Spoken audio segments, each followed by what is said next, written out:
கேளம்பாக்கத்துல ஒரு ஆணவ கொலை ஒன்று நடந்திருக்கு.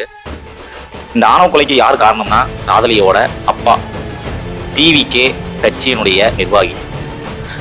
ஏன்னா நான் சொல்லணும், ஏன் மற்ற ஆட்சியில நடக்கலையா, இந்த ஆட்சியில தான் இந்த மாதிரி நடக்குதா அப்படின்னு எவனோட வந்த வெளுத்து போடுவோம் வெளுத்து. ஏன்னா இப்பயாசி குரல் கொடுக்கணும் இல்லையா? நீங்க இப்பயும் அமைதியா இருந்துட்டே இருந்தீங்கன்னா வேஸ்ட். அடுத்த டைம்ல சான்ஸே கிடையாது. இந்த ஆணவ கொலை நடக்காம இருக்க கடுமையான ஒரு சட்டம் கொண்டு வந்தா மட்டும்தான் இந்த ஆணவ கொலை நடக்காது. ஏன்னா இப்ப இருக்கிற எல்லாத்துக்கும் அதான் காமனா ஒண்ணு என்னன்னா, அரசியல்வாதியை நம்பாது, உன்னுடைய நண்பனை நம்பு. ஏன் சொல்றேன்னா, அரசியல்வாதியை விட உன்னுடைய நண்பன் உயர்ந்தவன். இந்த அரசியல்வாதிக்காக எந்த நண்பனையும் நீங்க ஒதுக்கிறாதீங்க, சரிங்களா?